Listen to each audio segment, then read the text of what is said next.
Halo, Assalamualaikum warahmatullahi wabarakatuh. Jumpa lagi di channel saya Arif Suparwono. Hari ini saya akan share mengenai how to develop S-curve from Primavera. Oke, langsung aja. Bagaimana cara mendevelop schedule mendevelop S-curve dari Primavera? Yang pertama, langkah pertama adalah kita buat weight factor dari resource. Caranya adalah seperti ini. Ini sudah saya buat, kita hapus dulu.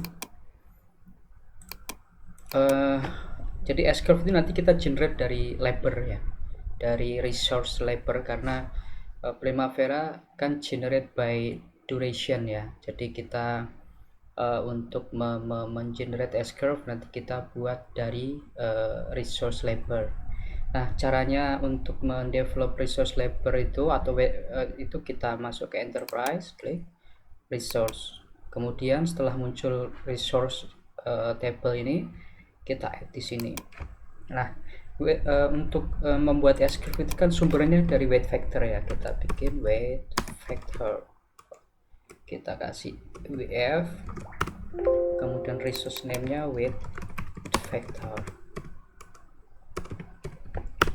Nah, untuk weight factor ini karena nanti kita akan embedded ke Primavera, which is Primavera itu di generate by duration atau hour.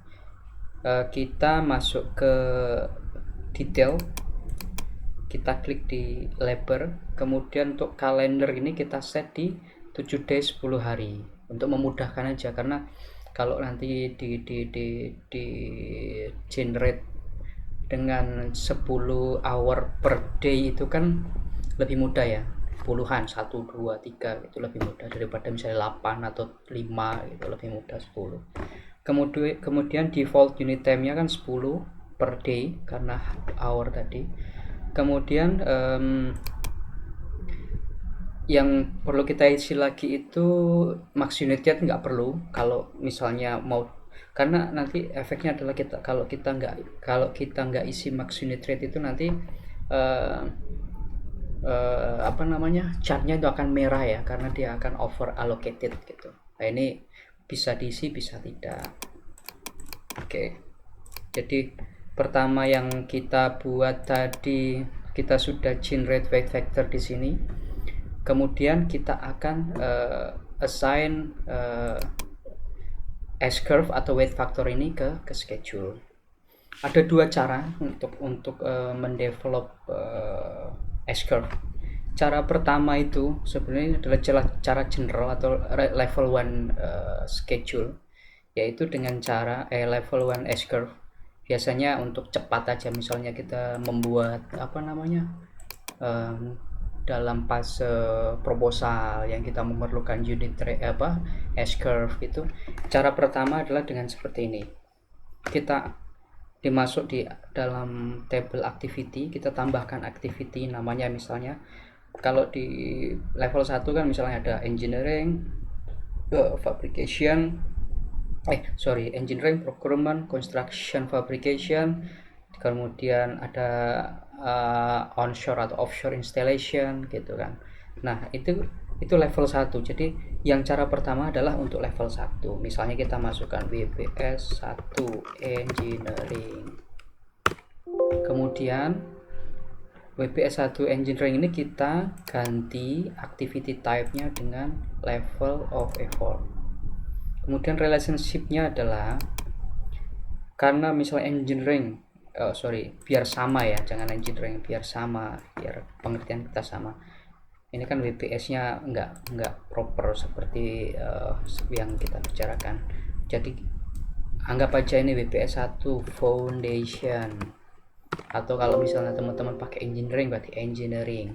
Nah, kita pakai level effort, relationship-nya adalah mencakup semua activity under engineering atau foundation.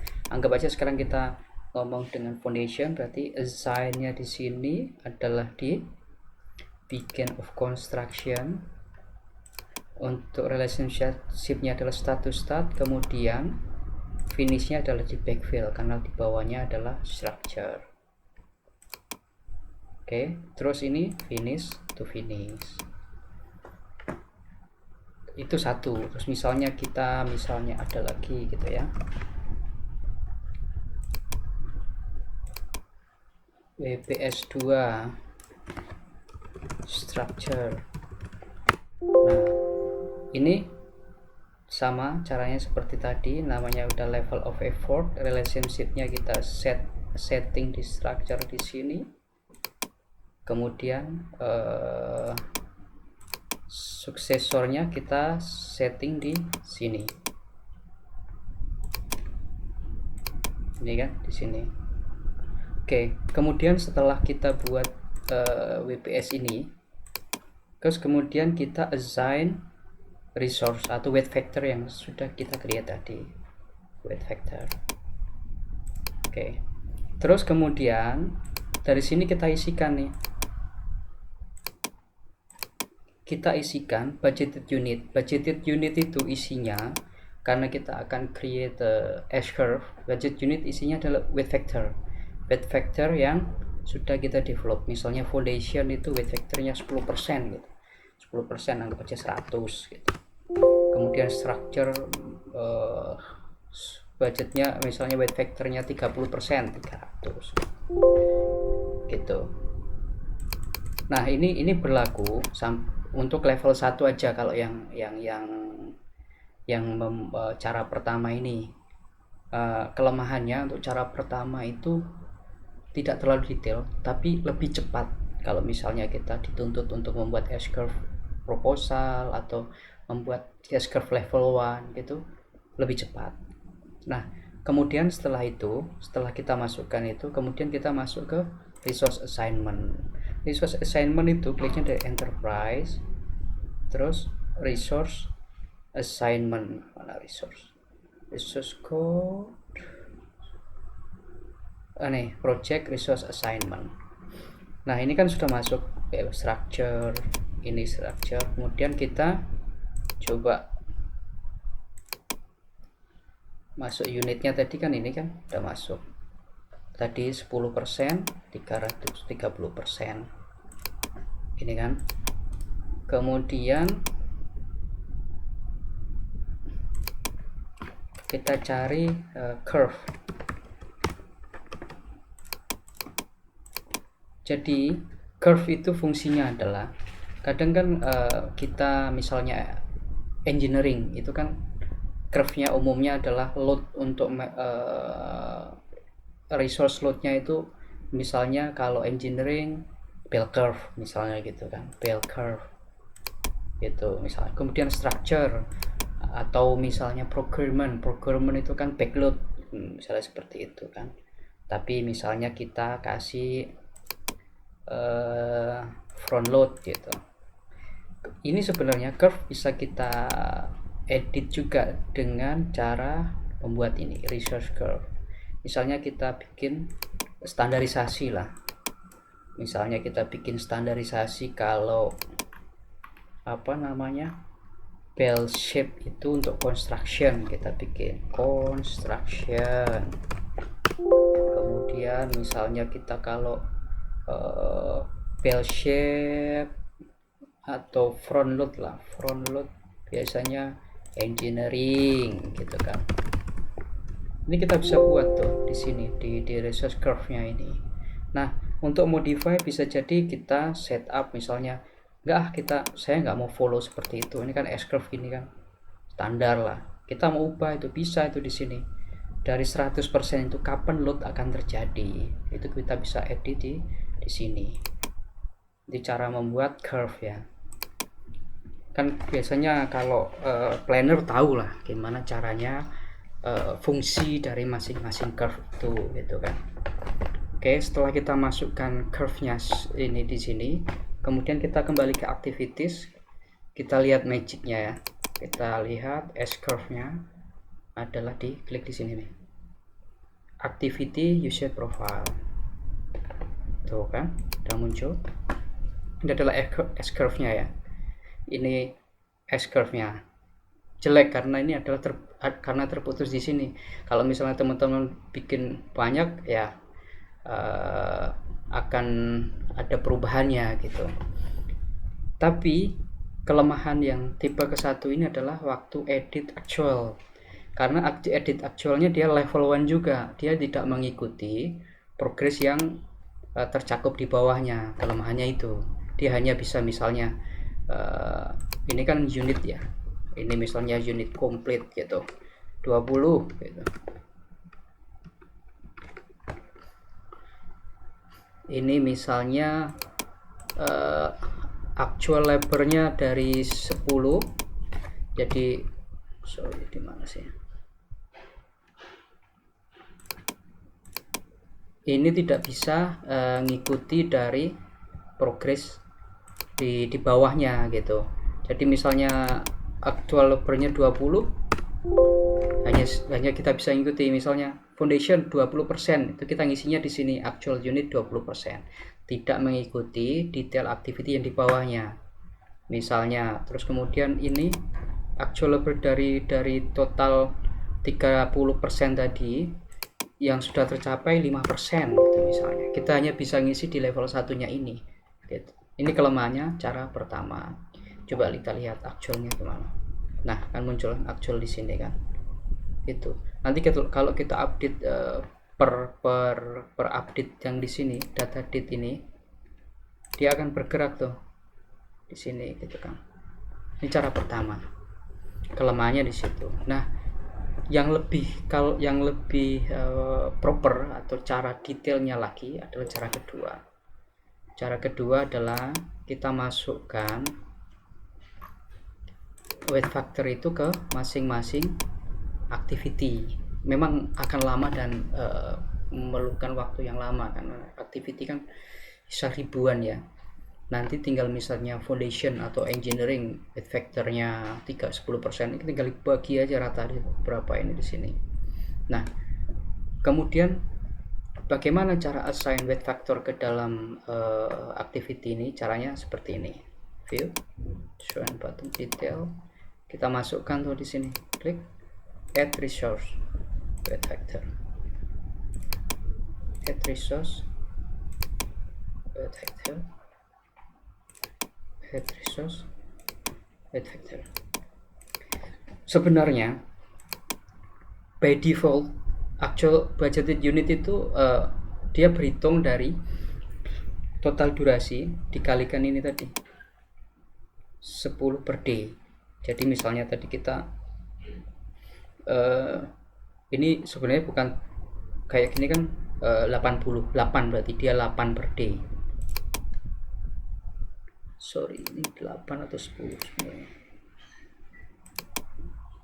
Oh, karena dia jamnya 8, ini harus kita set ini dulu, jamnya harus 10 gitu. Nanti kalau ini karena jamnya 8, dia ngikuti 8 kali 10 gitu. Jadi kalau durasinya 10, jamnya 100 harusnya gitu. Ini karena jamnya 8, kalendernya 8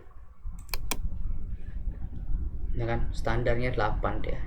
Kalau mau kita ubah kalender di sini ya risikonya akan berubah. Nah, ini juga mungkin kita bisa bikin resource-nya ini ngikuti kalender. Misalnya kalau kalendernya ini 5, ya otomatis jadi 8 jadi 80, kalau 10 sudah 10. Tapi ini bisa kita ubah, jadi nggak perlu kita ngubah kalender. Kalau ngubah kalender kan ribet ya, akan merusak schedule gitu kan. Nah, cara merubahnya misalnya dari harusnya ini bukan 80 lah, dia by default akan ke 80 karena 8 kali 10, karena dia ngikuti kalender 8 kali 10 nya durasi gitu kan. Kita bisa ubah tuh budget unit misalnya secara perhitungan factor, harusnya bukan 80 misalnya 20, kita bisa ubah di sini. Ini juga misalnya harusnya bukan 80 tuh 50 misalnya gitu, secara hitungan weight factor.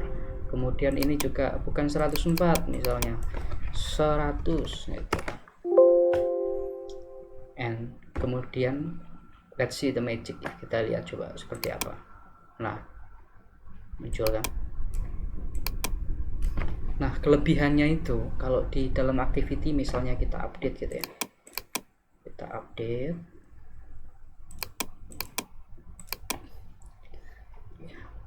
Update ini misalnya sudah start. Ini sudah start. Ini sudah start. Yang kita kasih resource itu kita coba start semua. Berarti kan 1, 2, 3. Nah, kita coba lihat perubahannya. Misalnya activity ini udah start, weight factornya 100, aktualnya sudah tercapai misalnya 10%. Oh, ini misalnya dari 100 itu aktualnya misal tercapai 50, muncul kan. Kemudian execution dari 20 tercapai 10, dari 50 tercapai 25. Gimana? Very useful kan. S-curve juga terlihat cakep di sini. Bayangkan kalau misalnya teman-teman bisa mengisi semua weight factor ke dalam sini, kemudian during updated schedule S-curve bergerak sesuai dengan the proper S-curve. Very useful ya. Itulah kehebatannya Primavera.